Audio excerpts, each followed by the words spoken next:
today we're going to be talking about mental health in the workplace. And with me to talk about this issue is Mr. Adeniyi Oduope. He is a certified developmental psychologist with over 2 years of professional experience. He has contributed to the field of psychology, both research and practice, and the field of public health via research. He's currently the developmental psychologist and the research analyst at Airlight Life Consult, a private mental health organization in Abuja, offering all forms of psychological services. So yeah, permit me to welcome on board Mr. Adeniyi Oduope. Thank you very much, sir, for coming. Thank you so much for having me here. Well, I think the portfolio kind of sounded interesting, and I'm wondering if that was me, but it's okay. Thank you very much for the introduction. Yes, let's get started. So my first question, we're talking about mental health in the workplace, and it is not an hidden fact that this is something that is like hush hush. It's not usually talking about. It's not usually spoken about, especially in the work environment. And so I want to start by asking, in your experience, what do you think are the barriers and challenges that that makes us not to want to talk about mental health in the workplace, and how do you think we can overcome it? Oh, okay. Okay. Let me start with what the challenges or the barriers could possibly be. Number one, people, as a human being, which I think that applies to every one of us, both yourself and me. It's people don't like being judged, or at least being perceived wrongly. All right, there are a lot of myths around mental health in Nigeria, so it's not like a lot of people have accepted. So when you go to someone now and say, sir, can I take a day off? I'm really struggling with depression in recent times. They'll be like, oh, okay, you are going to have to do this job because we cannot have you. We cannot keep people with within our organization and all. So there are a lot of misconceptions about mental health, especially within Nigeria workplace. And generally, when you just hear someone has an issue with mental health, they'll be like, okay, the guy they call it's as absurd as it sounds. All right, it's still a big issue in many spaces. We had the opportunity to be in a place on Thursday, myself and my team, and while we were talking, the person who actually, like the anchor, was still telling the people that, okay, when I say you should see a psychiatrist or a psychologist, I don't mean you are coloing you. She had to like emphasize on that so that it can be something that people want to, listen to and say, okay, what it is if it is not colo.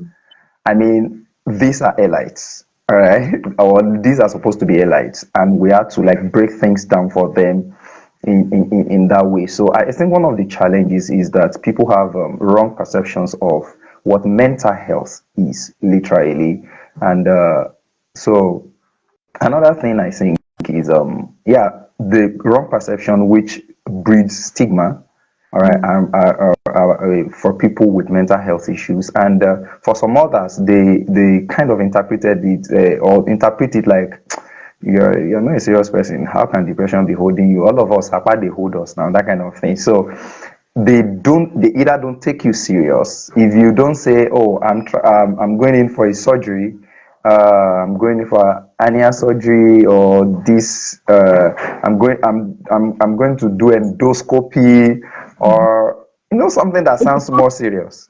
So mental, So it's when not just a problem.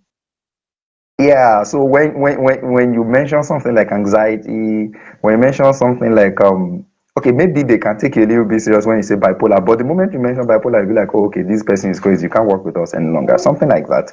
So if you are not using big words, things that sounds crazy and very serious, they probably won't take you serious. And by the time you do that, they just tag you and probably get a label that, see, no near that person. No. And when you want to advocate for that within your workplace, like, okay, this is not supposed to be a big deal. Can we just appreciate the fact that, okay, people are coming out and talking, and they'll be like, well, now pass, that kind of thing. So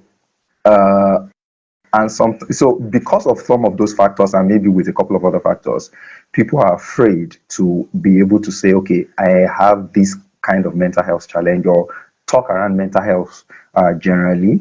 And one more factor is for organizations that actually also probably want to appreciate it, somehow people abuse it. I've been in my office. Funny enough, I've been at work sometimes, and some persons have called us, and I think I have ADD, and I'm like, okay, where did the diagnosis come from, and all of that. So, the people just want to get some kind of serious names on themselves so that they can use it as an excuse somewhere. All right, so because of that, some maybe organizations may want to play down the severity or the importance, excuse me, the severity or the importance of mental health in the workplace. So those are some of the factors that I think maybe causing the negligence or silence around mental health in the workplace. But what can we do? Literally, I will just mention one thing: awareness. All right, awareness is we can't solve a problem around mental health except the person is aware. All right, the foundation for mental health, promoting mental health, is actually awareness. So when people are aware of what mental health is, when people are aware of the possible issues they may be experiencing, be able to put a name to it, understand it, then they can say, okay, let me seek help about it. So awareness, and maybe with as time goes on, I'll probably be able to put in a couple of other things. Thank you Thank very much. you. So from that question, we understand that like mental health literacy and the perception, the stigma attached to mental health is a major factor to why people don't talk about mental health in the workplace. And Yeah, also we understand that awareness will go a long way in making people um, feel free to talk about their mental health issues or their mental health struggles. So to my next question, yeah, talking about mental health in the workplace, and I think that one of the, let's say, mental health issue that is related to workplace is chronic workplace stress. It's something that a lot of people mhm. face. They might not be having depression, might not be having anxiety, but they just have this stress that is linked and associated with their workplace, and then it's chronic. So, what can you explain what chronic workplace stress is to us, and how is it linked to mental health? Oh, okay. Basically, when whatever we do, all right, whether in the workplace or in your social gathering or whatever you do that or whatever we are exposed to, all right, that puts a lot of pressure on us beyond what should be a motivation, all right, beyond what should be a catalyst for success. All right. For instance, if I want to write an exam, all right, I am motivated to want to pass, so I want to read. All right. Even though it's not convenient for me, I may want to study overnight. Deny myself some level of sleep. That's stress.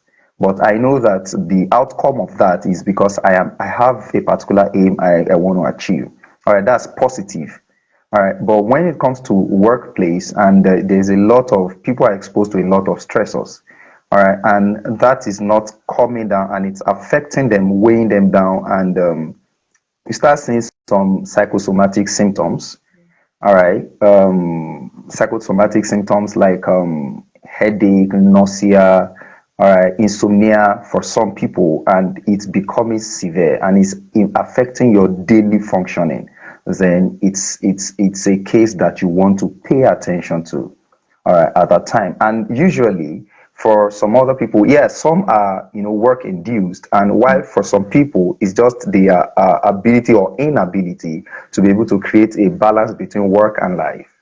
All right, so yeah, work-life balance is a very important thing for people to be able to not to be able to avoid, work-related stress, so to say. So I think for chronic stress that is affiliated or connected to the workplace, all right, is just a lot of pressure or stressors that people are exposed to, all right, in the workplace that is impeding their daily functioning, especially in their mental health. That gives them, for some people, for instance, many people who work in maybe in the tech space, they often go from office then to home, but home is another office for them to continue what they did not finish at work. Then a boss, I once worked somewhere, before I eventually stayed in my space, mental health. Can you hear me? Hello? Yes, yes, the network back. Oh, great. Oh, great. So before I eventually stayed in my space, I worked there then because I was also interested in research. And I noticed that sometimes my bosses called me at 11 p.m., 1 a.m., trying to make me deliver some deliverables. It took me 6 months to leave the place, actually. Because I understood that if I don't do this, I'm going to jeopardize myself.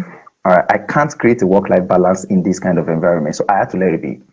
All right, so if people want to stay in that kind of environment, it's not necessarily because it's toxic that maybe someone is, toxicity can also cause that, all right, in a work environment. Toxicity can cause that, maybe a toxic boss, a toxic colleague, and all. So that can cause it, but majorly, sometimes it's just the demand of the organization, which sometimes makes sense, sometimes doesn't. All right. If you want me to be twice as productive, then employ one other person because you have to give me a job that is doable within 8 a.m. to 5 p.m. that you want me in the office. All right. So whatever will take beyond that, if I wasn't sleeping at work, I wasn't sick, all right, and I did my job from 8 to 4 or 8 to 5, you shouldn't expect me to take it home. So just so that I can meet up with your target. All right, so if I am doing that, all right, because you are making that demand, at some point, it's going to create a clash between my work and my life. Yeah. All right, so and that you begin to have issues with your own health or your own mental health, and you may begin to see a lot of psychosomatic symptoms, and where people start having things like panic attack, nausea, stomach irregularities, and all of that. So for some persons, anger alone, they are just frustrated, and that can burst a lot of things also for them. So these things happen, these dynamics happen within the workplace, and if it can be looked into, which I hope we talk around how these things can be addressed. Thank you very much for that answer. And if there's something that I've learned from what you just said is that stress varies. So what is chronic workplace stress to me might not be chronic stress to you. I might say, okay, I'm Yeah, able to work for two, and then the person next to me is like, no, I can only do a job for one person, and so it varies. Just you understanding yourself to how much you can take as a person and not taking more than you are supposed to, because I mean, for your to yeah. speak about mental health. So I'm talking about when, okay, so you talked about how when you were in a place, in a space, you didn't stay for up to 6 months. You noticed how it was taking a toll on you, and you moved. So people, I'm sure people here would want to know, okay, when they are in a certain space, what signs will they see as the person to know that, okay, like this place is not favorable for my mental health? What are those Okay. signs they should look out for, or they would likely see? Oh, okay. First of all, within an organization that I work, for me personally, if I'm working in an organization and I perceive that the people there are not kind, all right, that may be a red flag for me to start looking for where else that I can't be appreciated. If people are not kind towards you, it may take a while, but you will notice that the place may become toxic for you at some point. All right, that's one. And number two, check your deliverables. Are they actually reasonable? All right, because there are not a lot of jobs in Nigeria, so too many people are applying for the same job. All right, only for them to do it for 3, 4 months, and they're looking out for where can I go. All right, but if we look at some of these things, you will realize that actually, I'm not sure this is an environment for me. So, what are your deliverables? So if your job description says you do this, you do that, you do that, you do that, okay, these are reasonable. These are reasonable. What are the KPIs, the key performance index? What are the metrics that I will be measured, that will be used in measuring my performance? All right. So if I understand those, we address it. All right. Unfortunately, in Nigeria, we just have some of these things on paper, and people just make some other demands on you, and that takes a toll. All right. So you write in the employment letter that, okay, we're offering you this job, you're going to have to work Monday through Friday, and your office hours are 8 to 5 p.m. Then on Saturday, you are going to an event, and you are inviting the person, and the person is like, okay, I have my social engagement and it's looking like you are not performing well. Do you get what I'm saying? So when you start seeing those things, you should know that it's either these people don't respect their own time or they don't respect yours. All right, it's just going to come to a time that those things may, I'm not saying we definitely, but those things may backfire, that you start seeing some negative attitudes from the bosses. All right, so when you see some of those signs, or that's one, and another sign you can see is when you realize that you are engaged in this place, but the you easily get anxious. You remember it's Monday, and you are like, oh God, it's Monday again. All right, so you know where the concept of TGIF comes came in. Thank God it's Friday, because people just be like, okay, can I just have some sanity? Because it's been a hectic week so far. So when you realize that this environment, I'm not saying I'm not an advocate for laziness, all right? So I'm not saying people should not work. I'm not saying people should not get busy. I'm not saying people should not deliver what they should, all right? But when what you are delivering, what you are expected to deliver, all right, but you still feel so anxious or afraid to maybe face your boss, stay around your colleagues, and you are not the only person who is afraid, all right? You are not the when you say to someone that I think I'm going to leave this organization, and the person is like, I've been looking for a way out since 2 months. I just want to get a job. And another person is saying something similar. You should know something is wrong in that organization. There's just something unreasonable that is putting a lot of pressure on people. So that is an environment you think you don't want to stay. So, and that was what I said about myself. I have a lot of, I have a few, I have a few personal values, right? And relationship matters a lot to me, and my spiritual beliefs matters a lot to me, and my mental health matters a lot to me.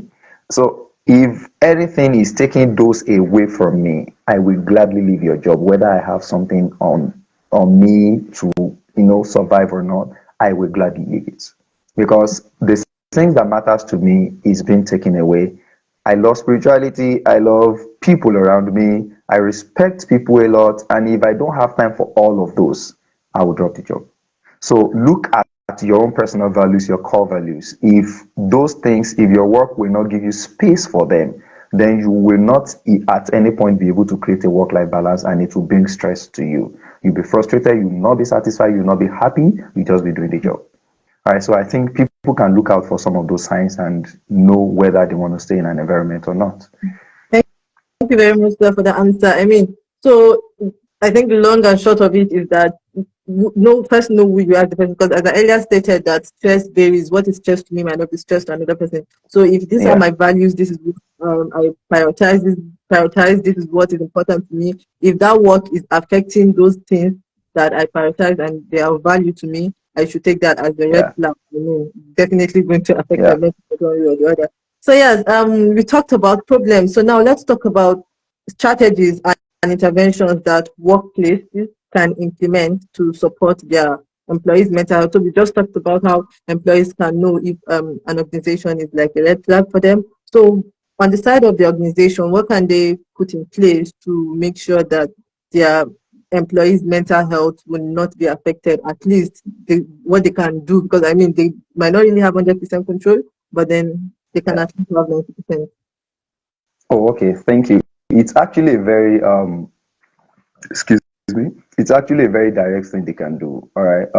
The first one is like I did mention earlier. Awareness is the beginning of everything. All right. Awareness within the workplace is very important, very key. So once the organization are aware that okay, something has to be done, things are not in place here. All right.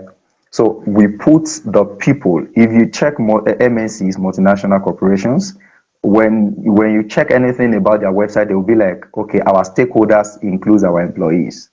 All right. So when you mention stakeholders, they'll be like our employees, or they want to say, okay, our customers first. But when you check their priorities, it's actually their employees first. All right, because they understand that they will be able to serve the customers better if their employees are in place. All right, so when you prioritize the safety, the health of your employees, when you put values and respect to your employees, when you make them your priority, then you want to do certain things to keep them there. All right. We have what do they call it? I've forgotten this concept where a lot of employees high turnover. All right. We have a lot of organizations in Nigeria that are experiencing high turnover. And majorly, if you check it, they can't retain a lot of employees because of some of these things. So awareness is the start of whatever they want to do. The second one is that they need to learn to engage mental health organizations or mental health service providers. All right, like a psychology firm, mental health service providers, to be able to have this partnership or collaboration with them for EAPs, employee assistance programs. All right, EAPs helps a lot of organizations. EAPs has helped a lot of organizations. All right, and with that, they can help them come up with mental health policies for the organization. All right. It's just the same way that organization recognize that if a woman gives birth, you should give her at about 3 months at least to stay home to take care of a child. It means you understand that it's going to be a lot of stress. The person will not be able to, just looking into the dynamics of taking care of a child at least the first 2 to 3 months. All right. So they acknowledge that, and there is a policy around it that when one of our employees who is a female, they will give them maternity. I think in some organizations, I had the privilege to take my paternal leave for 1 month in my own organizations, I think back in 2022. All right, so when you work in an organization that acknowledges some of these things, so one other thing you need to put in place is you need to come up with mental health policies. And mental health service providers can actually help you with that, so that people will know that you are not just focusing on a part of them, but you are focusing on their entire well-being. All right, so EAPs, mental health policies, awareness, and all of that. And when whoever is flouting certain mental health policies within the organizations, I will have to mention this, of course. Maybe for bosses that are toxic to the employees, and the employees cannot talk because, they can't blow the whistle. There's no whistleblower. There's nobody who is going to report, because when you report, it backfires on you. All right. So they are afraid of actually reporting in the first place. But when there are policies around that regardless of your position, once this person comes with evidences and they know that this thing can be submitted beyond the organization, then they're going to take it seriously. So when people pay attention to these things, when organizations give attention to these things, then I think they will begin to turn around whatever they do within the organization that is going to make it more positive. Thank you very much for that. So I think organizations should really look into collaborating with mental health organizations on mental health policies to train their staffs in terms of mental health, and as you said, it will really go a long way. So we talked about organization as a whole. So in an organization, we have the managers, we have the team leads, and all. What role do you think as individuals can they play in promoting a mentally healthy workplace? Because if we go by anything we know is that bosses are like sometimes how you get the mental health stress, like your boss, the pressure that your boss puts on you. So okay, as a boss, as a leader, as a manager, what can they do to make sure that their environment is a mentally healthy workplace? Sometimes it is very easy to blame managers or mid management level employees. I don't know if you get that. So managers, supervisors, team leads are like the in between level between the lower cadre employees, which many of the times are the ones doing the jobs. Like you want to do coding, they are the ones doing it. They want to do, so the team leads, supervisors, managers are just the one doing the organizations. All right. So many times it's very easy to blame those for their job, all right, for putting a lot of pressure. But we need organizations are like in three cadres. We have the top management guys, we have the mid management guys, then we have the lower cadre guys. So the lower cadre guys are the ones with hands on deck. The mid management are the ones in between the higher ranked guys and the people who are actually having their hands dirty. While so many times we need to check the structure from up there. All right. So what are your demands? What are the demands they are making? If they are making unnecessary demands, it's going to mount pressure on the managers, and the managers will mount the pressure on the people working with them. So it starts with the people who are actually they have demands. For instance, I have a colleague, I have a friend who works as a manager in an organization, and before he was employed, he gave them the okay, these things you're looking for does not make sense.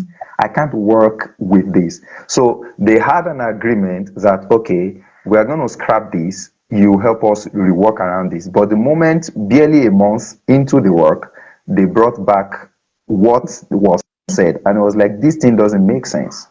All right, this thing doesn't sell, not anywhere. All right, this organization cannot do this kind of thing. Another organization can do it, but not here. All right, he was explicit and he told them, I've had this before I came and I explained this and you agreed. So it's causing, you know, a couple of issues around the organization. But if he was someone who doesn't understand the importance of mental health for people under him, he would put that pressure. So instead of sucking that in, he is taking it back to the employers rather than the people under him. All right. So I think that's one of the things that can be cleared. People need to set smart goals. So the expectations of the top management guys needs to be clear. All right. What are you expecting? How long do you think this can reasonably be achieved?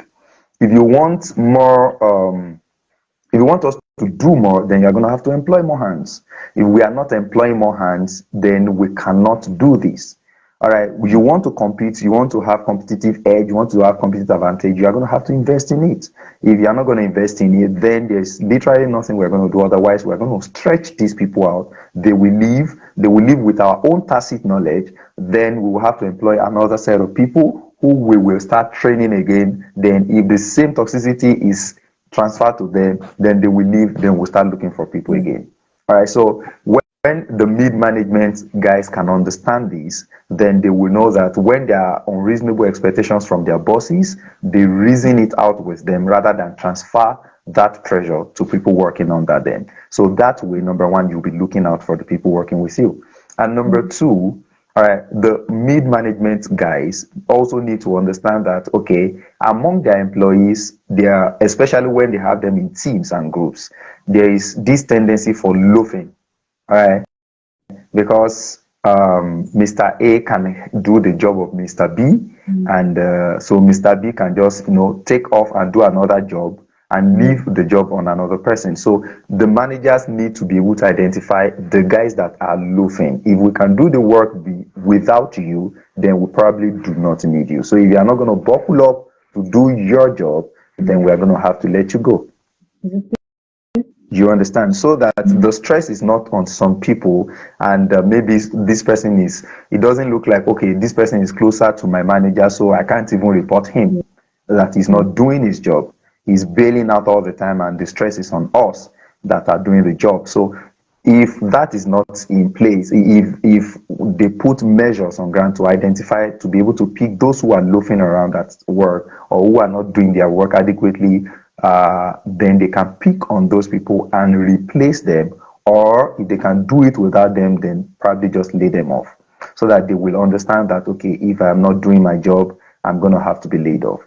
So I think that way the mid-management guys can help, but it starts with the top managers or the like the CEO, the board members. What are their expectations? What goals are they setting? If they are unreasonable for the number of employees they have, then they have to rearrange it, review and reevaluate. So when they do that, it's the job of the mid-level management guys or the managers, the supervisors, to be able to say, okay, my guys will not be able to deliver this. Otherwise, you will have to mount pressure on your guys and you will break them out of their own elasticity. So I think that is one of the things that they can do. And of course, they also need to have their own mental health in place. All right, so if you can't say no to them, then it may be a best time for you to check what you need to do. You probably already have a lot of experience, and so you may start checking out for what you need to do. If those people are not listening to you and you don't want to mount pressure on them, the top management guys will lay you off. So you may want to look out for what you need to do. So those are the things that I think we can look around for the managers and supervisors. But I literally don't like blaming them, because I understand that the pressure comes from somewhere. Yeah. I mean, I think from what you've said, it just gave me another perspective. I mean, I'm sure people in the audience too, because we just look at the people directly above us. We don't think of, okay, maybe there's someone also behind them pushing them, and so it's like something like Yeah, transfer aggression. Whatever was transferred to them, they come and transfer it to us. So yes, that's yeah, another way to look at it. They're also humans like us, and they also have their own pressure on them. But then them as managers too, they should be able to, okay, find their way around it, so as the yeah, employees too. So, thank you very much for that answer. So for people who are just joining us, we've been talking about mental health in the workplace. We talked about how as employees you can recognize when a place is not suitable for your mental health. We talked about how workplace stress is something that you should look out for and how it can impact your mental health. We also talked about how the strategies that workplaces can put in place to make sure that their employees have a mental health conducive environment. And we also talked about the roles of manager and leaders. And so far, it's been really enlightening and educative. So yes, let's go back. Let's go to our next question. So okay, for a situation whereby an employer or an employee would say, okay, after this, I want to be able to get to communicate with people, my employees, like maybe if there's something wrong with them, they can walk up to me to talk to me and all. As someone who is the mental health professional, how do you think that they can navigate confidentiality and privacy when they are discussing mental health at work? Because I mean, I'm sure this is something that hinders people from talking, because they're like, okay, if I tell the HR my issue, then the next thing I'm on breaking news on AIT the next day. So how do you, and probably maybe because the HR person does not know how confidentiality and privacy works, because I mean, they are not mental health professionals, but then in their own little way, how can they navigate confidentiality and privacy in terms of talking about mental health at work? okay. I'm going to start with this. They say where there's no law, there's no sin, right? There's nothing to break. If you are not breaking any law, then you are not an offender, right? So it starts with maybe regulations, or let me say policies about mental health in the workplace. So I want to see the HR.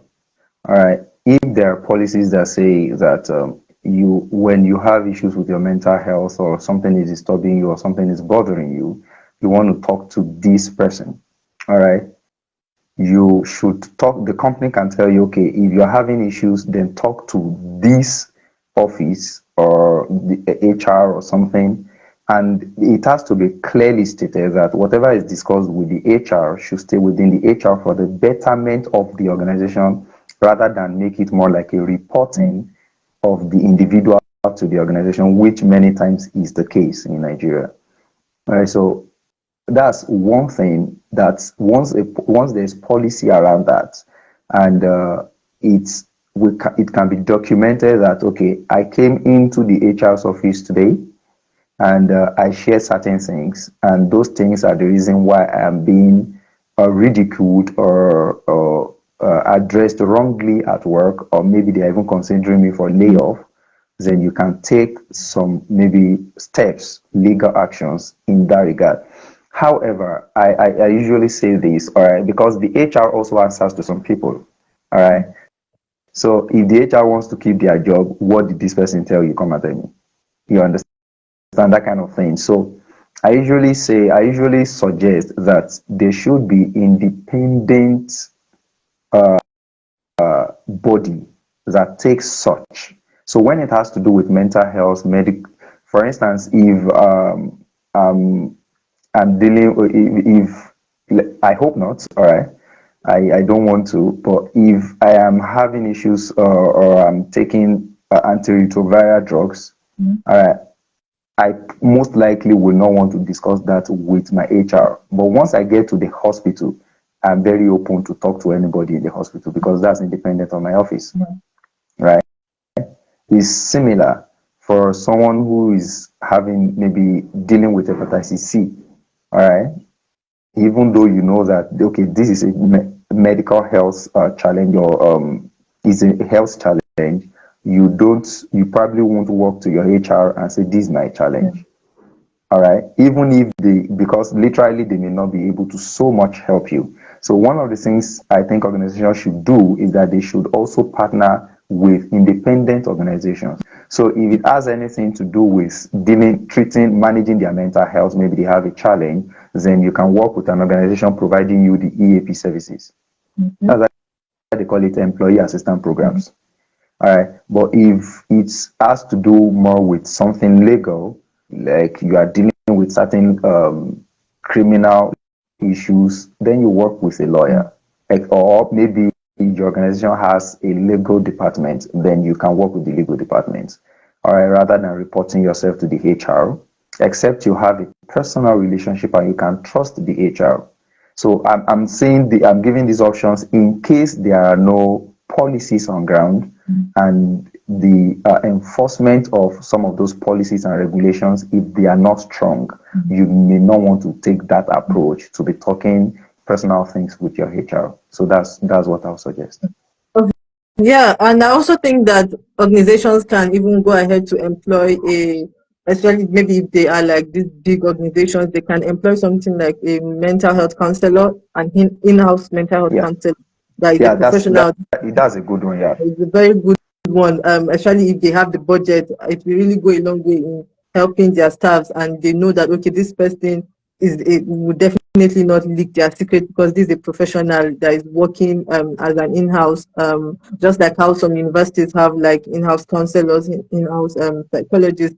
So yeah, thank you very much for that, sir. So yeah, on to my next question. So we've talked about what organizations can do, but we've not spoken about what are when these things are not done, what is the repercussion for organization? So I think like some employers will be like, okay, it's waste of money if I do employee support for my staff. I mean, what's the benefit, what's the disadvantage? But then when they don't, but I mean, at the end of the day, it's only the employer that know that okay, they are going through mental health stress, and because we are in Nigeria and job is scarce, you have to show up no matter what, especially when you know that you suffer to look for that job.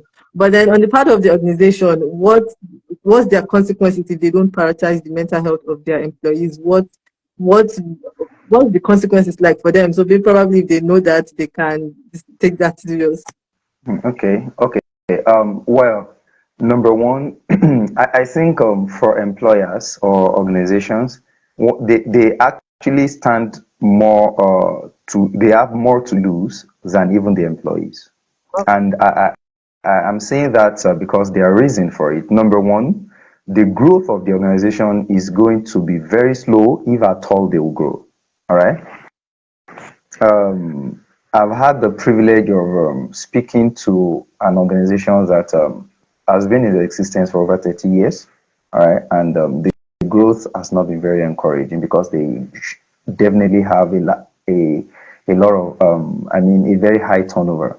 Turnover rate is actually very high. And that tells that something is wrong within the organization. So some organizations may have existed for like 10 years and you see another organization offering the same services and in 3 years they are ahead of the organization that has been there for 10 years. Something is wrong with the management. So you will not be competitive that way. All right. You may get some instant results, but the organization will not be competitive. And I think for every organization, their major thing is growth. All right. They want to grow. They want to remain competitive so that they can stay ahead of that business space, all right, or whatever space they find themselves. So if they are not competitive, if they are not ahead, if they are not growing, they should know that they are doing something probably wrong, which many times it comes down to how they treat their employees. So growth is number one thing. And number two is that they will spend more, they will invest more in recruitment. All right. If they are trying to invest in growth, all right, they will invest more in recruitment because people will come to the organization, gain passive knowledge, that gain hands-on skills and all of that. Excuse me. They gain those knowledge and they move. All right. They go to another organization to offer the same service, the things they have gained from this first organization. All right. Then they go to another organization, put that in, and maybe gain some level of knowledge also there. If it's similar environment, then they leave again. And you check some people's resume, and in 3 years they are worked in like 3-4 places. You're wondering what is going on there. Why are you shifting around? All right. Sometimes it's maybe in the impatience of the people. However, more often than not, it is how the organizations are treating them. All right, because they want to keep working and all, so they have to get a job. All right. So once they enter here and 3 months down the line, they realize that okay, this is not where I can be. Not necessarily because of the payment. Remuneration is a very big deal. All right. But not necessarily because of the payment sometimes, but because of how they are treated. So that's why I started from be kind to the people. So you can be kind to people, you can look out for people, you can watch out for them, even when you are paying the same thing that your competitors are paying or less than your competitors are paying. If people feel needed, they feel valued, all right, they're going to stay with you. People can actually give loyalty to an extent, all right? So, but I understand that some people actually leave because of remuneration. I have like 6 children I want to feed and all of that. So I understand that part. But more often than not, the employers will spend more on training and recruitment and all of those than people will bail out again. So I think it's going to cost them more in the long run, and the organization is probably going to stall in their growth. Thank you very much for that. I mean, yes, if you really want to you like your business and you want your staff that you use money to train to stay, you should treat them well, not thinking that, okay, Yeah. there's no job in the country. I feel like some people even rather stay at home and sleep and wake up at some point than just being driving, like their boss should be frustrating them in work. I mean, Yeah. that's they like the extent they like their mental health too. So yeah, thank you very much for that. So my last question before we move to the Q&A is, what advice do you have for individuals who may be reluctant to seek professional help for their mental health concerns due to the repercussion in the workplace? Even though I know we talked about how like there's this stigma in Nigeria, but despite that, people still try to reach out to professionals for mental health. So for people in the workplace that maybe they might think that, okay, if maybe people get to know they're attending therapy or they're taking antidepressants, maybe it's going to affect them, the perception and all. What advice do you have for them? All right. First of all, like I did say, that awareness is very important. So, first of all, your mental health is similar to your physical health. So, if you're dealing with headache or you're dealing with maybe stomach ache or appendicitis or what they call it, or hernia or pneumonia, all right, there are names to those, all right, and it's just saying that something is not already in place, is not in place the way it should be with your physical health. So if your mental health is also like that, first of all, know that it is just your health, it's not you. All right, which means when you attend to it, you get back to being you. All right, so those things are impeding your full functionality that makes you you. All right, so those things do not define you, they are not you, they are just things you're dealing with. All right, so when you are aware of this, then you seek a professional who can help you. So if you're having issues with your tummy and it's becoming consistent and it's becoming painful, you don't go to a lawyer, you go to a medical doctor. So the same thing, if you understand, if you know that okay, you are exposed to a lot of stress, or you are unnecessarily anxious, or you see that you are withdrawing so much, you are losing interest in the things you usually love, you may want to seek a therapist. All right, I strongly recommend that you see a professional, a mental health professional for that, so that they help you attend to it. And once you learn how to manage all of those and know what to drop and know what not to drop, know what to build on, know what to take off, then you come back to yourself and you come back to your full functioning. So I understand there are a lot of stigma and maybe stereotypes around mental health in Nigeria, but it's getting better, I must say. Yeah. All right, it's actually getting better compared to what it was like 4 or 5 years ago. It's Mm. actually getting better. We talk about mental health in places now, and we are welcome. Yeah. Before, we are like at the back. Like sometimes the something may not even get to you for you to talk. All right, so we are like very Mm. far. But now it's actually getting better. So people are becoming more aware about mental health. And I think when you have such issues, you should see the person just like you would see a medical doctor, seek a mental health professional who can help you. That is independent of your organization, of course. Thank you very much, sir, for that. So yeah, we've come to the end of the Q&A. We've come to the end of the questions, and so I'll be giving the floor to the audience. If you have questions regarding mental health in the workplace, feel free to drop it in the comment section, and my guest there is going to answer. So yes, while people are dropping their questions, if they have any, what's like the final comment you have for us, and like, or maybe any question that I didn't ask and you would like want to add on, that you want to tell people, let people know. Oh, okay. Thank you. Well, first of all, I understand that many times people just say, "Ah, my mental health, oh, my mental health is very important," and many times they don't even know what mental health is. All right, the people don't even understand what their mental health is. So once maybe you slap them, yeah, of course it can affect mental health. But if maybe they're having issues with someone and the person says, "I'm gonna beat you to a pulp," I'd be like, "You are threatening my mental health." All right, so many times people don't understand what the concept of mental health is. All right, your mental health is actually a good thing that you have your mental. Everybody has mental health. All right, you have a mental health challenge you're dealing with when whatever your experiences are, your what you're exposed to, once those things start affecting how you function, then we have something to consider around your mental health. It's the same thing. Your head has been there, your physical health has been there. So your head has been there until there's this headache. So it means something is affecting what the head is doing. Then you want to Mm. address it. You've been walking around, you've been doing everything, then you suddenly start feeling weak. And you decide to say, okay, let's visit the hospital, go run a test. Oh, they are saying, oh, it's typhoid or it's malaria. Then you know, okay, you have identified something is wrong with your physical health. It's the same thing for mental health. All of us have good mental health until the stressors are impeding them. Until whatever we experience or are exposed to is impeding it. So that's when you have a challenge with your mental health. So mental health is not a bad thing.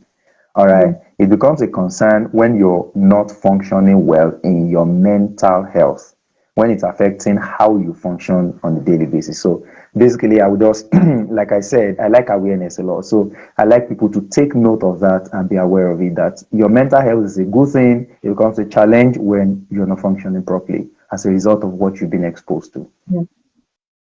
Thank you very much, sir, for that. I mean, a lot of people need to know that, because when you just mention mental health and the next thing you're like, this one you're talking about mental health, like they just take it to this Yeah. something. As you said, awareness, awareness, awareness. And but one thing we have to just always remember is that we've really gone far, and as you said, we've really gone way forward. I mean, compared to 5 to 4 years ago, we Yeah. are not even. In fact, I think it's something that every mental health person knows, and everybody in the mental health sector knows. We are not where we used to be. Yeah. In fact, we've We really are not. come a long way in terms of, when we talk about mental health, you at least before, okay, now when you are in a room of 10 people, when you talk about mental health, you're likely to find 5 to 6 people that will tell you, yeah, I understand what you mean, I can relate, I know what mental health means, you're making sense, you're not talking about madness. But before, you will not even find up to 2 people. Instead, you will just be like the only strange person talking about mental health, and they're like, Yeah. what are you doing? So yes, we really come a long way. And thank you very much, sir, for coming on our show today. I think people don't have questions, so we're going to call it a day. Thank you It's so much. an honor for you to be here to share your knowledge with us, and I really hope that it's going to be helpful to people. They can also get to watch Yeah. the playback. Yeah, it will go a long way in their life. If you are in a toxic place, if somewhere is testing your mental health, evaluate it. if it's that you're going to strategize your work-life balance, okay, what's going wrong? What's not making sense? What's Yeah. affecting me? Where are things going wrong? So you like check Yeah. it and find ways in which you can like get better. If it's that you should see a therapist, if it's that you should get help anyway, try to get help. I mean, you just have to get help. You can't say that you're just winging it. It's just one day that someone will just come crashing. And that's what we've been learning so far today. I mean, it's been really educative. I got to learn a lot of Thank you things, very, especially very the much. fact we are all humans. So we should stop blaming managers and the team Yeah. leads. So yes, we all have our part to play in making Yeah. our workplaces mentally healthy, friendly. So yeah, thank you very much, sir, for coming. It's an Thank you so honor. much for having Thank me. you. It's You're welcome. actually a privilege for me. I'm Thank grateful. you. All right. Do have a great day. Yeah. Good night. Thank you very much, sir. Yeah. Good night. Thank you everyone who has been here, and thank you for sticking by us, and thank you for watching.